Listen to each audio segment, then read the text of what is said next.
If you're brand new to holistic wellness and feeling totally overwhelmed, just take a breath.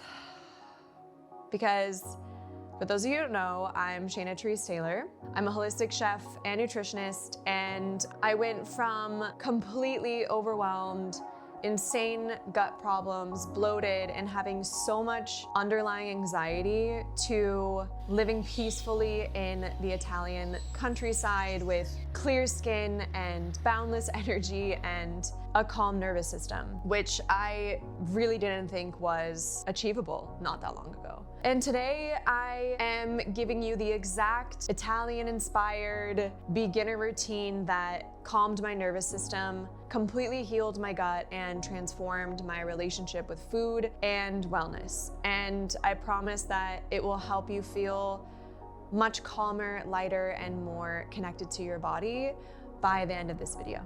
I work with women in my Inner Alchemy Masterclass, helping them transform their relationship with food and their bodies, because I believe the kitchen is really where healing truly begins. And when I say the kitchen, yes, like the kitchen is the heart of the home, but I also believe that our internal world is almost like our kitchen too. And so these two things are the most important. And holistic wellness means, to me anyway, treating your body, mind, and spirit as one connected ecosystem. So instead of separate parts and making them all complicated, your gut health affects your mood, your stress level affects your skin, your sleep affects your digestion, and literally everything is an ecosystem connected together. This is how I would say a lot of Italians have lived. They really don't separate food from family time or physical health from mental well-being, and everything kind of flows together naturally, and their priorities are simplified. And that's exactly what I have learned when I moved here, that wellness doesn't have to be complicated when you understand these simple truths about it. So coming from LA, I was bombarded with wellness. It's endless, all the things that you could possibly be doing, and the overconsumptionism of feeling like you're not skinny enough, you're not doing this enough, you have to try this diet, you need to try this new supplement. So instead of trying to fix one problem at a time like you've been doing, I want to share 4 foundational practices that work together to basically improve everything at once. So they're simple and they're mostly free, and you can start any of them literally today. The first thing that I learned in Italy is that Italians don't just prepare their food. They prepare their nervous system to actually receive and digest the food. So many of us, I know, as being an American and running a crazy, business or working for a very demanding job, or if you work in corporate, whatever it may be, we eat like as a side thing. It's like we're eating our cars, we eat while we're still working on the computer, we still eat in a place of stress. And when we're doing that, you're actually not in rest and digest, which means you're in fight or flight, because your body doesn't know the difference between running from a dinosaur to survive or looking at an email that causes stress because you need to get something done on a timeline. Like literally the energy system in our bodies do not know the difference between two extremes.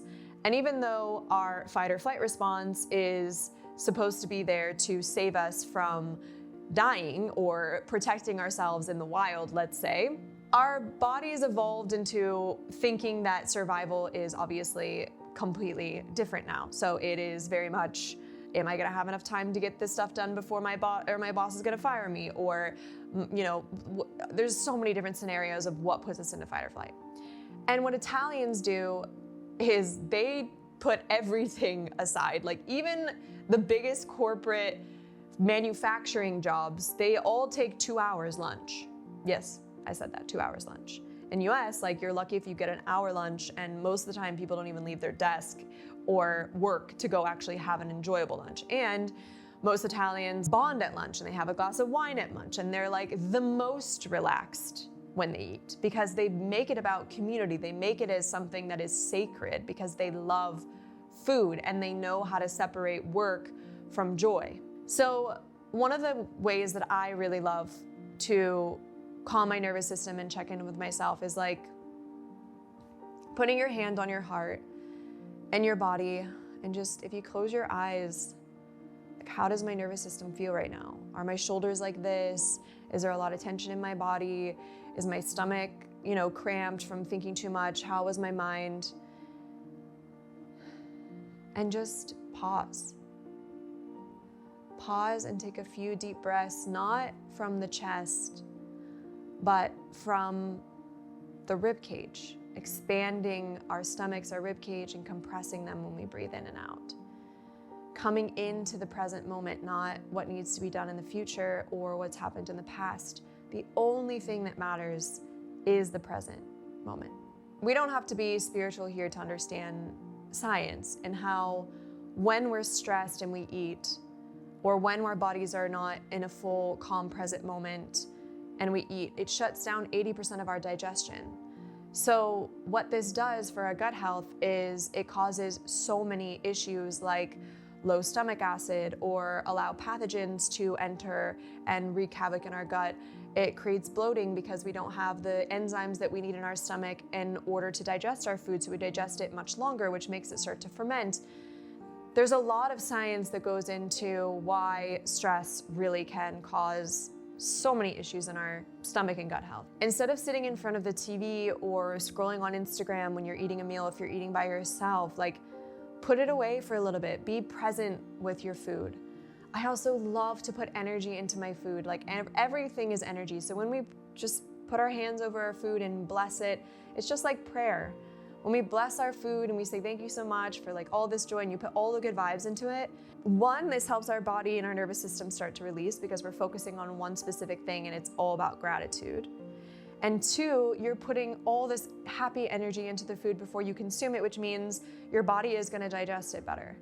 And it's a simple, free thing that makes a huge impact and allows us, just like the Italians, to really come into the present moment and drop all of the craziness from our lives and really just enjoy our meal. Practice number 2. I learned something amazing about Italian aperitivo culture. It's not necessarily just about drinking alcohol. It's really about the transition into rest.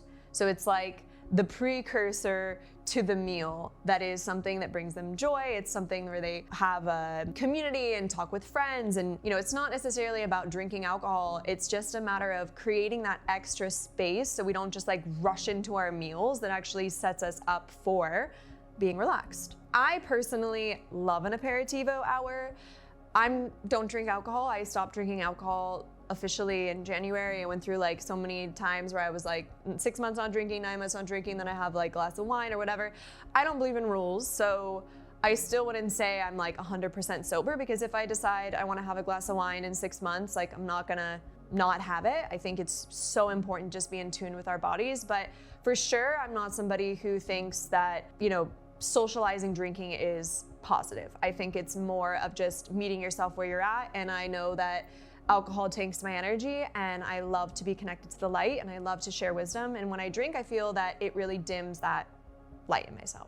It's one, I love a snack, and I love aperitivo finger foods, because clearly I'm a foodie, and I think it's just an amazing opportunity because I'm usually hungry early because I like to eat dinner early anyway. So aperitivo hour is one, socializing, decompressing. I feel it allows you to kind of go from work all day to okay, now I need to catch up with friends and have a little nice refreshing drink and snack on some stuff. And I just love the idea of allowing ourselves the energy to set ourselves into our meal. So even for me, if I don't have friends around and I'm cooking dinner myself, I'm still allowing this aperitivo before I go into rushing and making a meal, because sometimes I've caught myself in the past where the rush, the anxiety of work kind of goes into the rush, the anxiety of cooking, and then the rush, anxiety of eating, and I feel I don't actually compress from that energy until I understand that it's happening and I pause. So another way that we can kind of embody this aperitivo is by doing some self-care that calms the nervous system. So for instance, one of the amazing things that I love to use as of lately is red light therapy, and using my red light therapy mask and just pausing and knowing that you're doing something that's self-care can have such an impact on our nervous system. And another thing that I love is to go outside and ground my feet. Sometimes I do them together. I also love to watch the sunset and have a nice warm tea, or I love at night to turn on spa music so it starts to calm me down. And anything that just like we can create in our environment, just like aperitivo, that brings down our nervous system regulation. So I love putting on calm music. I love putting on my red light therapy. I love to watch the sunset. I love to do anything that really allows my body to start dropping into rest. So doing and embodying this type of ritual, it's not just gonna like help with your overall sleep and digestion and everything, but like it goes even beyond. Like this is gonna actually help your body repair and completely regenerate itself overnight. So I don't know about you, but I wear the Oura ring, and this always tells me when my heart rate obviously drops much later in the night, because either one, I ate late, or two, I was doing too many things and my nervous system was unregulated, and so it took my body much longer to relax itself.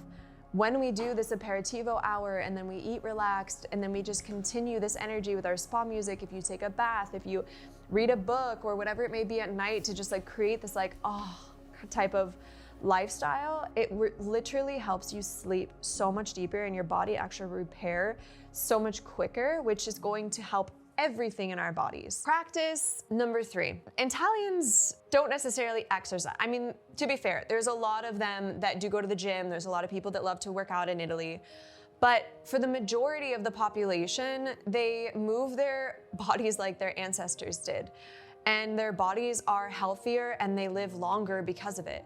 I feel like in America and wellness culture, it's like work out, and beat our bodies and run and this and weights and CrossFit and like all this stuff. And yes, being fit and having muscle mass is really important, but you don't have to kill yourself in order to have that. Like sometimes that does worse for our body than better. What I love about the Italian culture is that they walk everywhere. They do so much yard work outside. Like we hire people to do yard work, but it's like, okay, great, not all of us have time, but even just having a garden that you tend to and you're, moving some stuff around and just going outside and being with nature, but doing something while we're doing it is an amazing practice.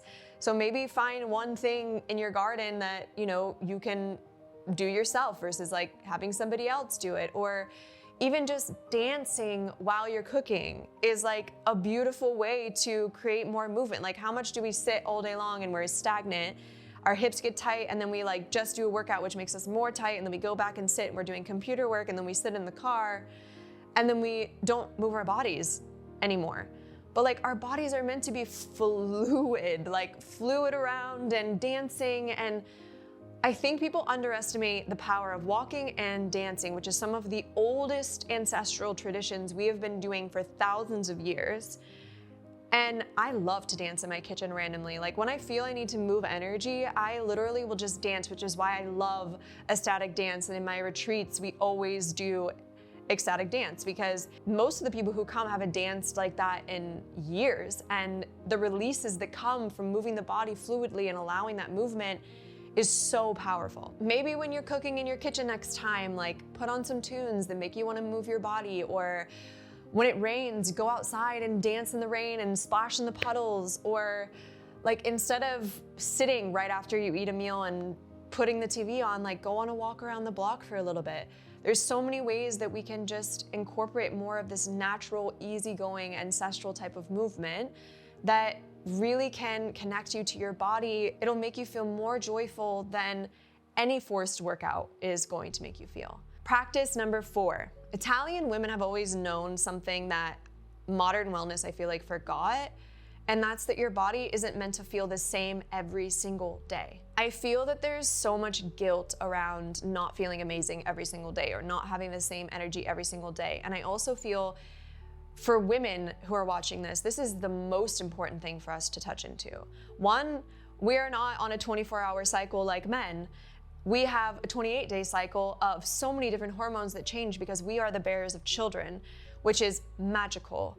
And so we really need to learn to honor ourselves where we're at and remove the guilt of the phases of how we feel every single day of our lives. I'm very in tune with the moon, personally in the cycles, and I love to always use the free energy that's available to us through astrology anytime, because I feel that you have to be a very closed-minded person to not feel that the universe and the stars and the sun and the moon have any effect on our bodies as ecosystems.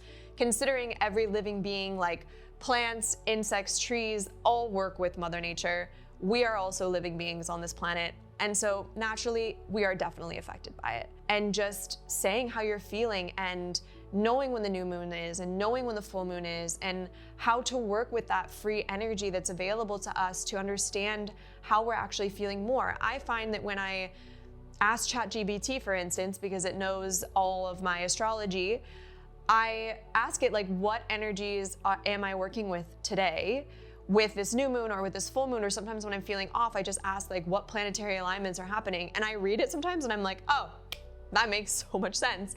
And it helps me digest and not feel guilt around the way that I feel, because sometimes it doesn't make sense the way that we feel, and that's okay.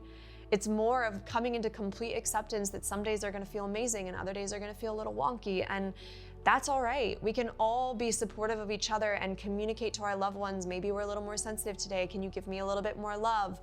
And like sometimes I tell my partner, like, I need more love today and like more cuddles because I feel sensitive, and he just like leans into the fact that I'm asking him those things. And allowing people to give you love is so important. So working with your body instead of against it, and really tuning into that inner world that we have. And I tell all my one-on-one clients, like, just ask how you feel today, every single day in your journal. If it takes you 2 minutes, everybody has 2 minutes, 5 minutes, everyone's got that. How do I feel? And you can rate it from a 1 to 10, that's a good start, but really tuning into like, am I feeling more emotional? Do I feel happy? Did I have bad dreams? Just taking that moment to be in the present moment and understanding where you're at is so powerful. And I actually just finished this beautiful 8 minutes for 8 days morning ritual challenge inside my community for Shayna's Kitchen. And the results were honestly like so incredible. The shares that women had and how it's really transformed their lives and the things that they've realized and how they want to continue to do this practice. I find it to be so powerful. Women literally saying that they always thought about doing a morning routine, but they never really felt that they had the time, and how doing this for them and having the structure really helped them understand how much value 8 minutes can do to shift your energy. Another woman shared with me that she had like such a huge breakthrough of something that she felt when she was in her own mind couldn't really process. If you're ready to dive deeper and transform your entire relationship with food and your body, I really suggest that you check out my Inner Alchemy Masterclass. It is a masterclass that I did around gut health and stress management with a gut health specialist, doctor friend of mine, Dr. Joffrey, who's so powerful and helped me heal my gut problems. And the link is in the description if you feel called. I also want to hear from you guys. Please drop a comment below, tell me which practice resonates with you the most. And I read every single comment, and I love supporting you guys on this journey. And remember that wellness doesn't have to be complicated. Sometimes the most powerful transformations come from the simplest practices. And also remember, share, subscribe, tell your friends. This is what really helps this channel continue to grow. And I just appreciate you guys all so much for being here, showing up for yourselves, and of course, supporting me on sharing this wisdom. So I will see you all on the next video.